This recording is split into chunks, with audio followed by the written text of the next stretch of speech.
कि ज्यादा से ज्यादा गाय के दूध से निकाले हुए घी का इस्तेमाल करें, सब माता, तो आपको बहुत आसानी होगी। गाय के घी का इस्तेमाल करें दाल में, गाय के घी का इस्तेमाल करें दूध में, और गाय के घी का इस्तेमाल करें नाक में, सभी माता। तो उनका ये जो टेंशन है, स्ट्रेस है, ये जो दबाव है, इसको दूर करने में बहुत बड़ी मदद है घी की। और अब मैं असली बात पर जहां आ रहा हूं वो ये कि किसी भी मां को अगर ऐसा मन में आ गया है कि मुझे तो सिजेरियन होने ही नहीं देना है, नॉर्मल डिलीवरी से ही मेरे बेटे या बेटी का जन्म होने देना है, तो उसको आप बोलिए कि नियमित रूप से गाय का घी दूध में मिला के पीती है। गाय का घी दूध में मिला के, दूध भी गाय का होगा तो बहुत अच्छा है, घी तो है। एक गिलास गाय का घी, एक गिलास गाय का दूध, 1 चम्मच उसमें गाय का घी हर माह गर्भावस्था के समय में पिए, रोज रात को सोने के पहले। गाय के दूध में गाय का घी मिला के हर मां को जो गर्भवती है, गर्भावस्था में है, रात को पीने को दीजिए। बस इतना अगर आपने कर दिया तो समय पर बिना सिजेरियन ऑपरेशन के ही डिलीवरी होगी, बच्चे का जन्म बिना सिजेरियन ही होगा, घी और दूध। और अगर कुछ कॉम्प्लिकेशन है उस मां के शरीर में, कॉम्प्लिकेशन 2-3 है आजकल माताओं के शरीर में। एक तो अंडरवेट, वजन कम है, ये बहुत बड़ा कॉम्प्लिकेशन है। मां का वजन कम है, जरूरत से ज्यादा कम है, तो ये बहुत तकलीफ की स्थिति है। तो उस मां को बोलिए कि गाय के दूध का बनाया हुआ दही, उसमें रोज सवेरे चूना मिला के खाए।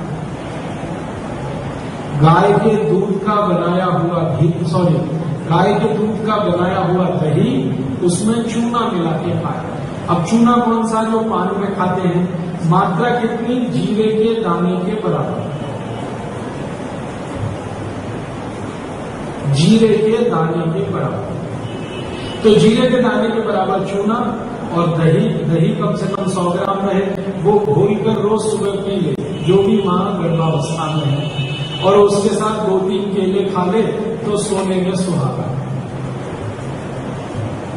ये उन माताओं के लिए है जिनका वजन कम है।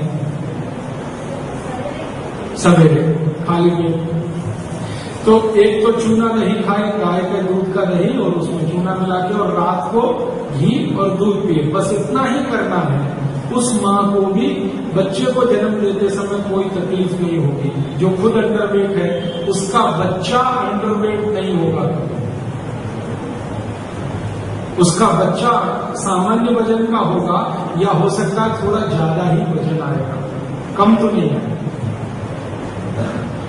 और अगर बहुत ज्यादा अंडरवेट कोई मां है, एकदम पतला शरीर, लकड़ी जैसा, तो उसको ये भी बोलना पड़ेगा कि बीच बीच में थोड़ा गोमूत्र पीती रहे, दही और चूना खाए नियमित रूप से, रात को दूध और घी पिए नियमित रूप से, और बीच बीच में हफ्ते में 1 दिन या हफ्ते में 2 दिन थोड़ा गोमूत्र भी पीते हैं। तो बच्चा 100% उसका ओवरवेट होगा, उससे ज्यादा स्वस्थ होगा, जितनी मां है उससे ज्यादा स्वस्थ होगा। और मैंने देखा है ऐसे 100 से ज्यादा बच्चे हैं जिनकी माताओं पर यह परीक्षण किया है मैंने, और वो सब माताओं के बच्चे मेरी आंखों के सामने बड़े हो रहे हैं। किसी को सर्दी नहीं होती, किसी को जुकाम नहीं आता, कोई बच्चा जल्दी बीमार नहीं पड़ता, किसी को दस्त नहीं लगे, सबके दांत निकले हैं बिना डायरिया और डिसेंट्री।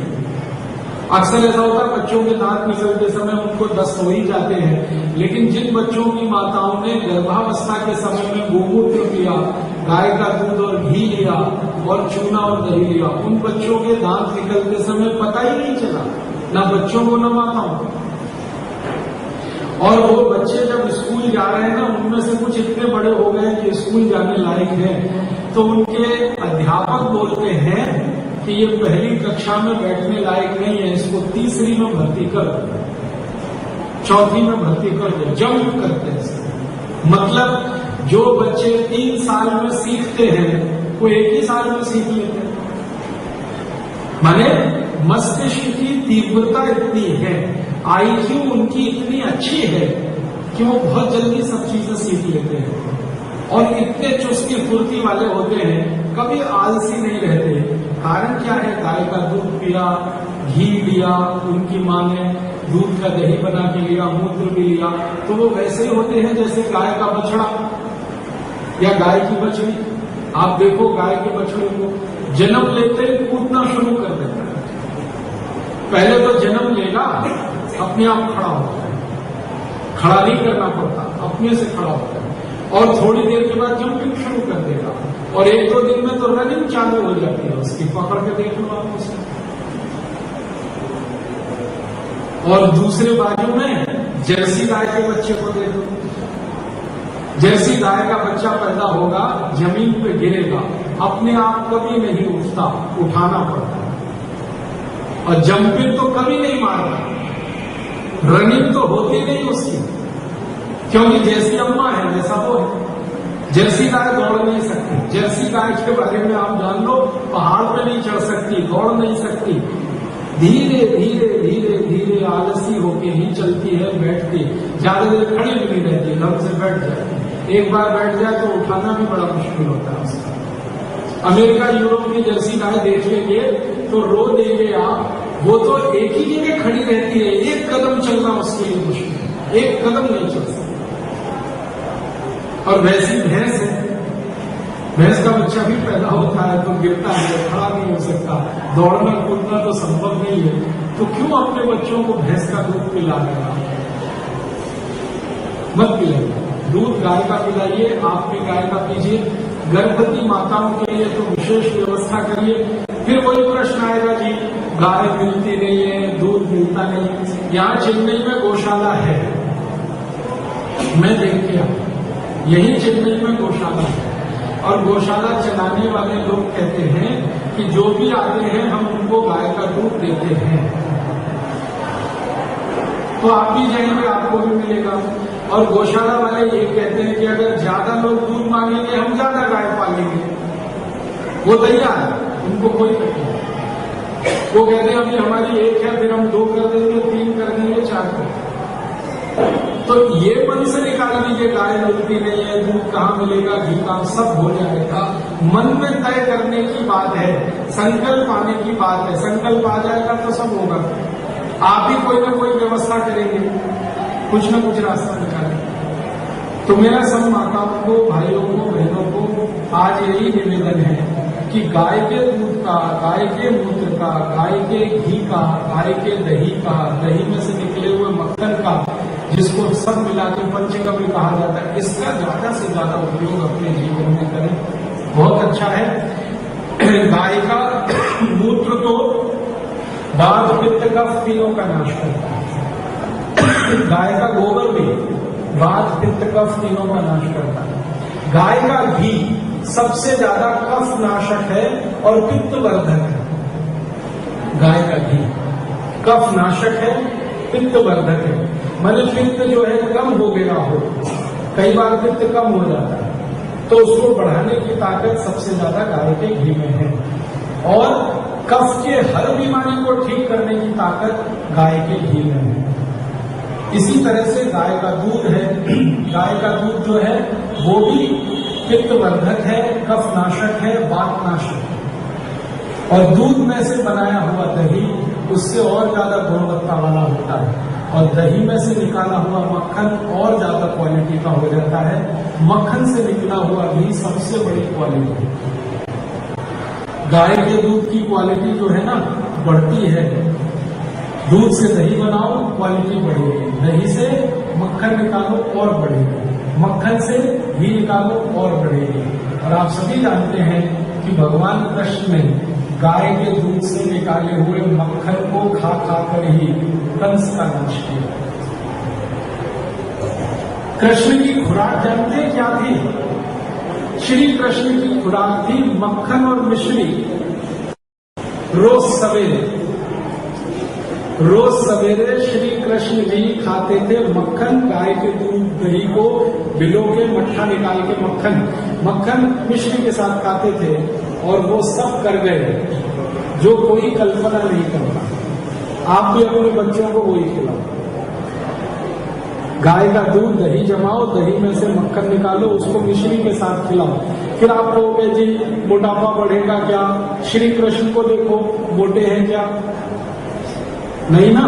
तो मैं कहना ये चाहता हूं कि गाय के दूध से निकाले हुए दही, दही के मक्खन से कभी भी मोटापा नहीं बढ़ता। कितना भी खाओ मक्खन, मिश्री मिला के खाओ तो बिल्कुल भी नहीं बढ़ता। मिश्री और मक्खन का जबरदस्त मेल है आयुर्वेद। आप खाओ, अपने बच्चों को खाओ, कोई तकलीफ नहीं। मोटापा किससे बढ़ता है वो जान लो। बाजार में जो मक्खन का पैकेट आता है, वो नाम कुछ भी हो, उससे मोटापा बढ़ता है। आप बोलेंगे जी बाजार में मक्खन का पैकेट आता है उससे मोटापा, उसमें कुछ केमिकल डालने पड़ते हैं मक्खन को प्रिजर्व करने के लिए। और वो मक्खन कैसे निकाला जाता है? दूध से सीधे खींचा जाता है। हम हमारे घर में क्या करते हैं, दूध का दही बनाते हैं, दही को ऐसे ऐसे खूब रगड़ा लगाते हैं, मर्दनम गुण वर्धनम, उसके गुण बढ़ते हैं, फिर मक्खन निकालते हैं। इसलिए भरपेट खाओ मक्खन, बच्चों को खिलाओ। और जिंदगी में भूल जाओ कि गाय के दूध के मक्खन से या दही निकाले हुए मक्खन से मोटापा बढ़ता, कभी नहीं बढ़ेगा। गाय के घी से भी मोटापा नहीं बढ़ता कभी। गाय के घी से कोलेस्ट्रॉल बढ़ता है, लेकिन वो कोलेस्ट्रॉल जो शरीर के लिए आवश्यक है, जिसको गुड कोलेस्ट्रॉल कहते हैं। अभी प्रश्नोत्तरी के लिए 10 मिनट हम बैठे। एक बहुत अच्छा महत्व का प्रश्न आया है, वो सब सुने तो बहुत ही अच्छा है। जैन शास्त्रों में मूत्र और मल के सेवन का निषेध है, उसके बारे में आपके विचार क्या है? जैन शास्त्रों में जो निषेध है ना, वो जीव हिंसा के आधार पर है। गाय का जो गोबर होता है ना, उसमें बहुत सारे जीव होते हैं। आप चाहें तो लेंस लगा के देख सकते हैं, मैंने खुद देखे हैं, एक दो नहीं, कोटि कोटि जीव होते हैं। तो जो शास्त्र में कहा गया है वो जीव हिंसा के आधार पर है। इसलिए जो जैन शास्त्रों का पूरी चुस्त तरीके से पालन करते हैं, उनके लिए दूसरा रास्ता बताता हूं। रास्ता ये है कि जो गोमूत्र है ना, इस गोमूत्र को जब उबाला जाता है, इसको क्या है, गर्म करते हैं, गर्म करके इसकी वाष्प इकट्ठी होती है, वाष्प को ठंडा करके बोतल में भरा जाता है, तो उसको हम कहते हैं गोमूत्र अर्घ। ये एकदम संपूर्ण सुरक्षित है और जैन शास्त्र के अनुकूल है। उसमें एक भी जीव नहीं रहता। उबल गया, उबलने के बाद फिर वाष्प इकट्ठी हुई, वाष्प में तो कोई जीव नहीं रह पाता, कोई भी वायरस, कोई भी बैक्टीरिया वाष्प में रह नहीं सकता, क्योंकि वो उसके तापमान के अनुकूल नहीं है। जो जीव राशि गोबर में है वो गोमूत्र की वाष्प में रह नहीं पाते। और एक और आश्चर्य की बात बताओ, गोमूत्र में भी जीव राशि नहीं है। गाय के मूत्र में जीव राशि ही नहीं है, जो गोबर में है वो मूत्र में नहीं, क्योंकि मूत्र में एक तो ऐसे केमिकल है जैसे सल्फर, वो रहने नहीं देता किसी जीव राशि। तो गाय का मूत्र जो आता है वो जीव राशि रहित है। इसलिए जैन शास्त्रों का बहुत अच्छे तरीके से पालन करने वाले लोगों के लिए बोलता हूं कि आप गोबर का उपयोग छोड़कर गोमूत्र करें। और गोमूत्र में भी ये जो गोमूत्र को गर्म किया हुआ, वाष्प इकट्ठा किया हुआ अर्घ है, वो आपके लिए सबसे अच्छा है।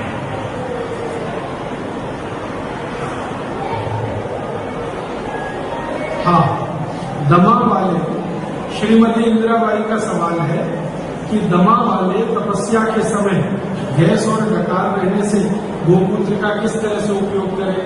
गोमूत्र का अर्घ आता है। अर्घ 1 चम्मच, अधिक से अधिक 2 चम्मच सुबह खाली पेट पिया, बस 1 चम्मच या 2 चम्मच अधिक से अधिक सुबह खाली। पानी नहीं मिलाए तो अच्छा है, लेकिन पी नहीं पाए तो मिला लें। बिना पानी के पिए तो बहुत अच्छा है। हाँ, बहुत अच्छा। दमा, asthma, bronchial asthma, bronchitis, acidity, hyper acidity, ulcer, peptic ulcer, इतनी चीजों के लिए अच्छा है।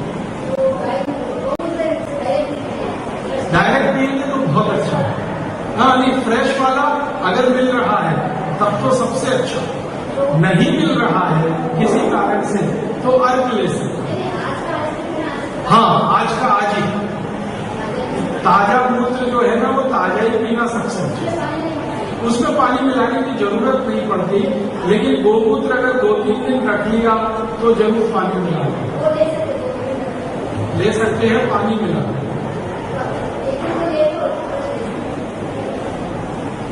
फ्रेश सबसे अच्छा। आजकल गायों को इंजेक्शन बहुत दिए जाते हैं, सूखी घास दी जाती है, ऐसी गायों का मूत्र दूध उपयोगी है क्या? इंजेक्शन देते हैं तो बहुत खराब है, क्योंकि ऑक्सीटोसिन का जो इंजेक्शन है वो गाय को बहुत तकलीफ देता है, बहुत तकलीफ देता है, और वो तकलीफ के कारण गाय के पूरे शरीर में विक्षोभ और विचलन पैदा होता है। उस स्थिति में गाय का दूध बहुत उपयोगी होगा ये कहना थोड़ा मुश्किल है, मूत्र उपयोगी होगा तो कहना मुश्किल है। तो आप बस इतना ही ध्यान रखें कि जो लोग इंजेक्शन लेकर गाय का दूध या वो निकाल रहे हैं उनको या तो बोले कि भाई तुम बंद करो ये इंजेक्शन देना, नहीं मानते हैं तो उनसे कोई संबंध ही न रखें। उनसे कहें कि तुम दूध देना चाहते हो, हम लेना चाहते हैं, लेकिन जहर नहीं लेना चाहते। कोई इंजेक्शन तकलीफ करता है। हाँ, आप उनको समझाइए और बताइए, क्योंकि उनको ये समझ अभी डॉक्टरों ने दी है कि इंजेक्शन ठोकने से अच्छा होता है, दूध जल्दी आता है, दूध ज्यादा आता है, लेकिन इंजेक्शन ठोकने से उसको जो तकलीफ होती है गाय को, ये डॉक्टर नहीं बताते। आएगी। अगर ऑक्सीटोसिन का इंजेक्शन देकर दूध निकाला गया तो जरूर बात आएगी। तो इसको सुधारने का प्रयास करें। इसमें तरीका यही है कि आपका जो दूध देने वाला ग्वाला है, एक दिन उसके साथ शांति से बात करें। उसमें एक बात आप करके देखें, परिणाम अच्छा निकले। उसको कहें कि हम तुमको 1 रुपए लीटर ज्यादा भाव देंगे या 2 रुपए लीटर ज्यादा भाव देंगे, तुम इंजेक्शन नहीं लेना। मैंने बहुत लोगों को समझाया और ये बात समझ में आ गई।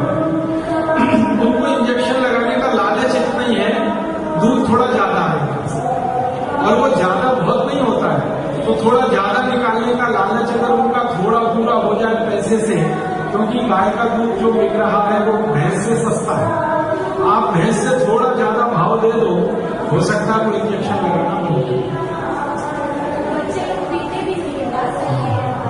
ये बात तो सही, लेकिन मैं आपसे ये कहना चाहता हूं कि गाय का दूध अगर इंजेक्शन लगाया हुआ हो और पैकेट वाला दूध उसके सामने हो, तो भी गाय का दूध पैकेट वाले से अच्छा है,